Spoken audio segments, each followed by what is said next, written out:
Assalamu alaikum. I am Dr. Pervin Akter, Professor and Head, Department of Physiology, Bashundhara Ad-din Medical College. Today I am going to deliver my lecture on Introduction of Cardiovascular Physiology. So let's start. Cardiovascular physiology is composed of heart and large blood vessel. Heart acts as a pump. The primary physiological rule of heart is to pump blood through the lung, where gaseous exchange takes place, and then to the remainder of the body.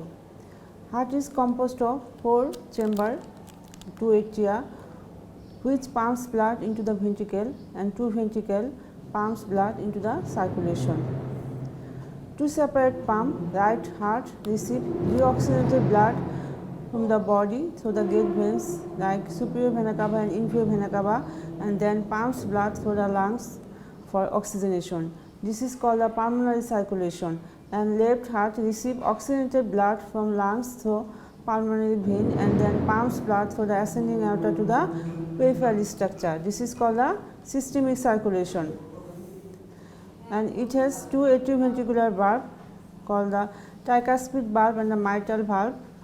Atrioventricular valves separate ventricles from the atria, and function of the AV valve is prevent backflow of blood from ventricles to atria during the ventricular systole.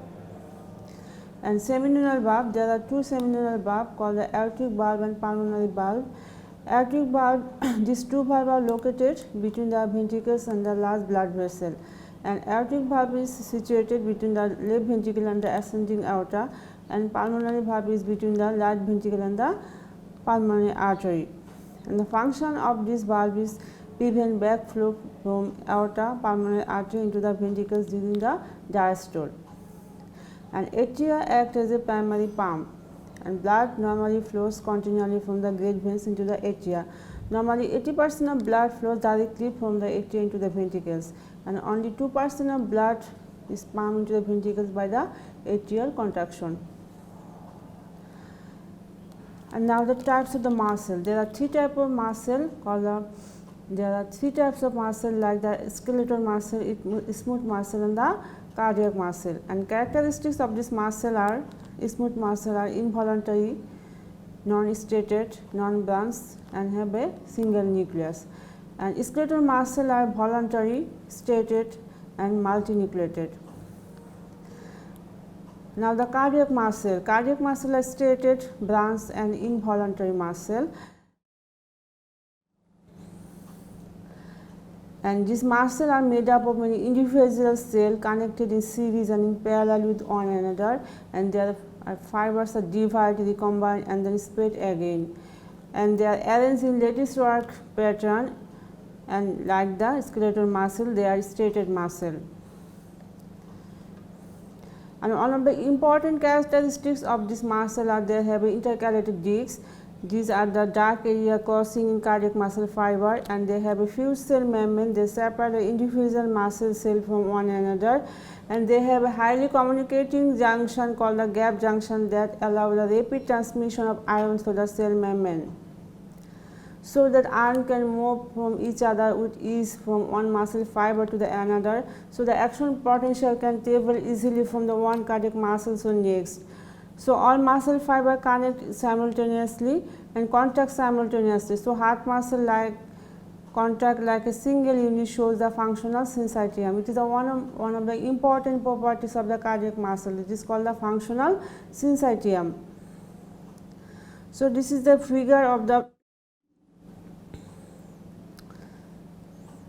functional syncytium. Is a fused cell membrane and shows the station of the cardiac muscle cell. Now the properties of the cardiac muscle, number 1 is the autorhythmicity, then the conductivity, excitability, contractility. Contractility has the all or none law, Frank-Standing law, and then the refractory period. So what is the autorhythmicity? Autorhythmicity is composed of the automicity and the rhythmicity. Specialist cardiac muscle like the SNO generate its own impulse without any external stimulus at a regular interval of time. This is called the autorhythmicity. The SA node can generate its own impulse 60 to 80 impulse per minute, AB node 40 to 60 impulse per minute, and Purkinje fiber have a generation of impulses 15 to 40 impulse per minute. Then the conductivity. After generation in the SA node, cardiac impulse is transmitted to all the heart muscles through the junctional fiber. Then the excitability. A stimulus of adequate strength and duration can develop in action potential. Then the contractility. After excitation, heart muscle can contract. All or non low. Heart muscle contract with its maximum intensity or an adequate stimulus, but if the stimulus is subthreshold, there will be no contraction at all. Frank-Stunning law. Frank-Stunning law is within the physiological limit, the force of contraction is proportional to the initial length of the cardiac muscle fiber. Now the refractory period. Refractory period is two types. The definition of the refractory period is the interval of time during which a normal cardiac stimulus cannot re-excite an already excited area of the cardiac muscle fiber. In atrial muscle it is 0.15 second, in ventricular muscle it is 0.3 second.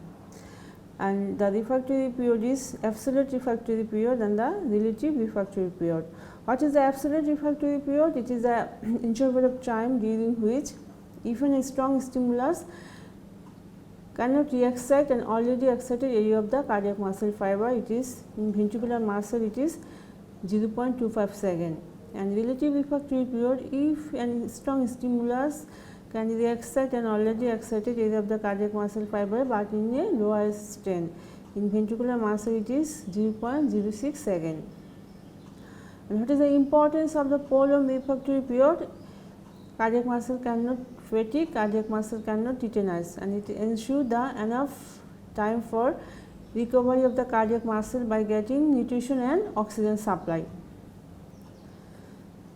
Now the action potential of the cardiac muscle. Cardiac muscle action potential is phase 0 is rapid depolarization due to sodium influx, so the rapidly opening sodium channel. And phase 1 is the initial rapid repolarization. It is due to inactivation of the sodium channel contributes to the rapid repolarization phase.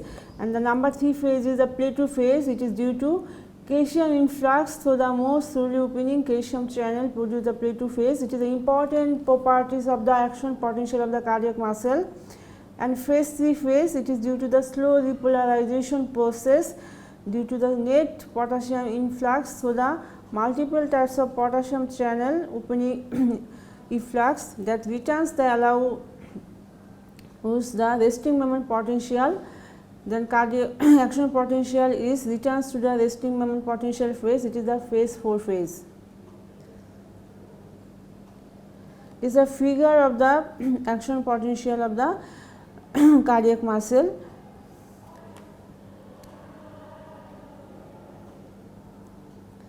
Now the nerve supply of the cardiac muscle, that is a sympathetic nervous system and the parasympathetic nervous system.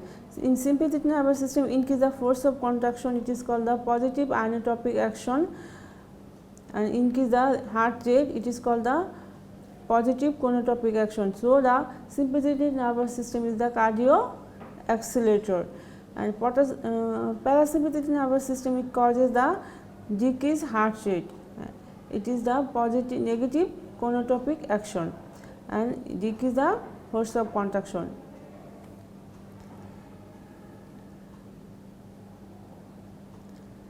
So what is the ventricular escape? Strong vagal stimulation completely stop the excitation by the SA node or block the impulse transmission to the AB node. So at this situation, the ventricle stop beating for 5 to 20 seconds. Then the Purkinje fibers develop cerebellum at the rate of 50 to 20 beats per minute. So this phenomenon is called the ventricular escape. So this is all about my lecture on the introduction of the cardiovascular physiology. Allah Hafiz. Assalamu alaikum.